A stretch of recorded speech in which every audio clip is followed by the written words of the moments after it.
안녕하세요. 58TV 지성현입니다. 오늘은 5월 18일입니다. 5.18 광주 민주화운동 39주년이 되는 날이죠. 다른 어느 해 때보다 광주 민주화운동에 대한 이야기가 갑론을박하는 것 같습니다. 얼마 전에 자유한국당 의원들이 5.18 망언을 한 계기로 해서 정치권에서도 뜨거운 논쟁거리가 되고 있는데요. 그래서 왜 그러는지는 저는 이해를 못하겠습니다. 진실은 하나인데 거기에 대해서 많은 여러가지 의견들, 반대되는 의견들이 나오는 거 보면 이해를 못하겠습니다. 그때 당시 저는 1980년 5월 18일 저는 최전방 모 사단의 일병으로 근무하고 있었을 때입니다. 그때 생각을 하자면은 사실 암울한 시기였죠. 그 전에 제가 군대 가기 전에 이미 12.6 사태가 벌어졌고, 그 다음에 12.12 군사쿠데타, 신군부에 의한 군사쿠데타가 있었고요. 1년의 그런 사건을 거치면서 저는 1월 초에 입대하게 됐습니다. 그 해는 아주 추웠어요. 영하 20도가 넘는 그런 날씨에 훈련받을 때가 지금 생각나는데요. 정말 고생스러웠습니다. 그렇게 조금 이제 군대 생활에 적응될 무렵에 그해 5월 어느 날 갑자기 비상이 걸립니다.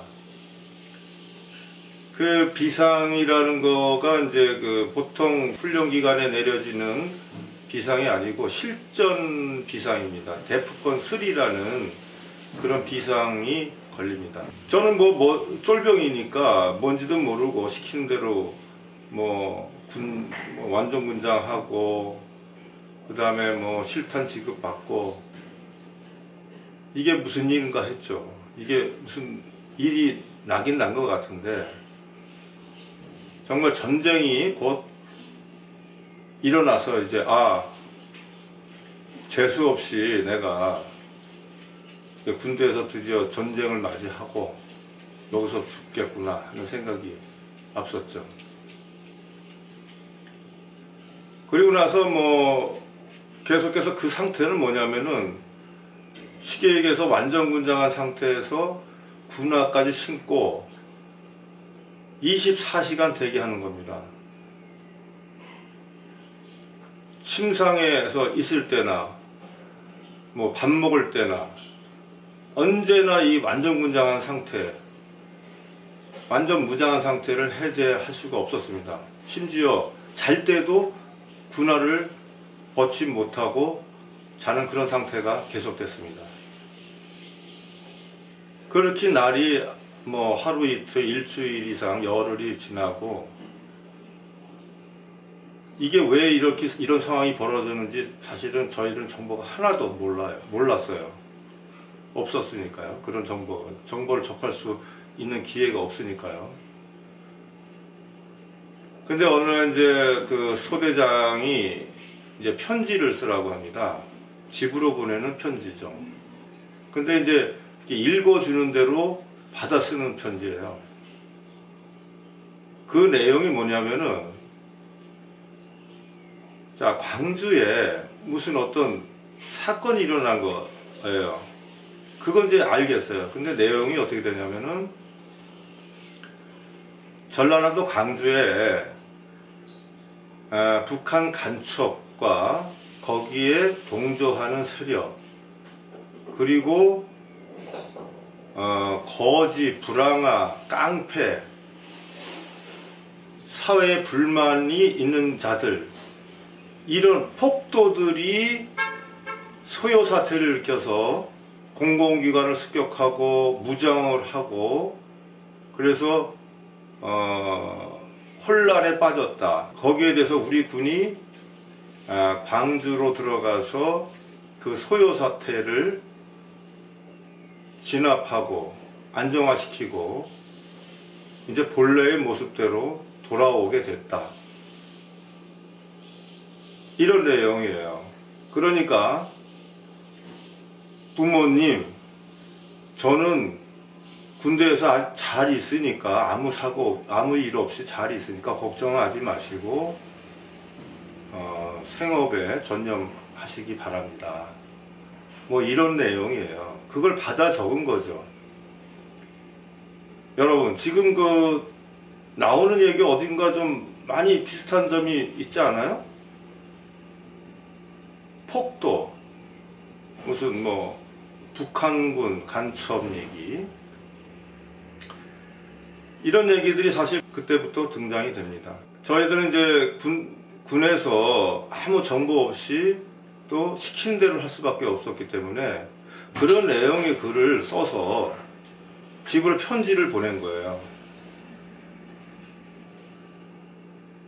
제가 이 광주 민주화운동, 5.18 민주화운동에 대해서 진실을 알게 된 건 그로부터 한참 뒤에 제가 1984년도에 대학을 들어가게 됐는데요. 그때서야 제가 그 진실을 접하게 됩니다. 그 전까지 사실 저도 그렇게 생각을 했어요. 김영삼 정권 와서 역사 바로 세우기의 일환으로 전두환과 노태우 전 대통령을 이제 법정에 세우고 그 결과 뭐 사형, 전두환 전 대통령 같은 경우는 광주 민주화운동의 책임자로서 사형까지 언도받는 그런 결과물을 냈지만 그 전에는 사실은 광주 사태라고 했어요. 광주 사태. 어떤 폭도들에 의한 어떤 사건이에요. 민주화운동은 거리가 먼. 그렇게 알고 있다가 제가 대학에 들어가서 비로소 1984년도에 그 진실과 접하게 됩니다. 굉장한 충격이었죠.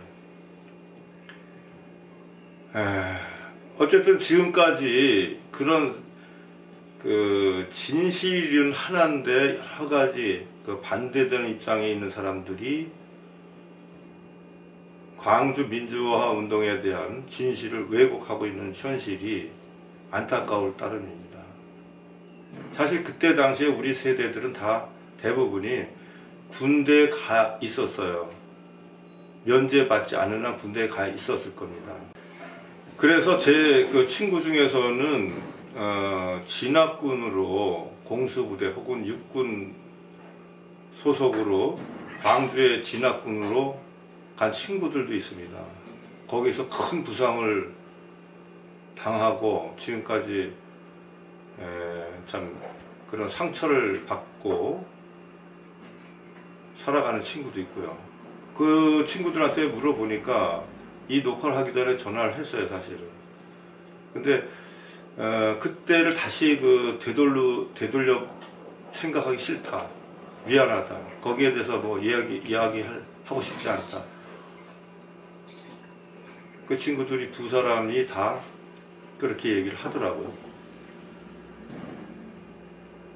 어쨌든 이 5.18 민주화운동 39주기를 맞이해서 제가 또 유튜브를 시작한 지 얼마 안 됐는데 그런 내용을 이거를 좀 한번 이야기를 할까 참 고민도 했지만 결과적으로 뭐 있는 그대로 제가 경험했던 그대로 지금 말씀드린 거죠. 네, 다시 이제 5월이 또 왔습니다. 거기에 대해서 또 직접 피해를 당하신 많은 또 광주 시민들 그 상처를 아직도 안고 가고 있는데요. 뭐 아직 뭐 그 특조위도 활동도 좀 이제 해야 되고 그래서 광주의 진실이 더 명확하게 밝혀지기를 전 개인적으로 소망합니다. 제 생각과 같은 사람이 우리나라의 대부분의 국민의 생각이 그렇다고 생각을 합니다. 네. 오늘은 제가 이제 군대에서 겪었던 당시 1980년 5월에 대한 상황을 말씀을 드렸습니다. 감사합니다.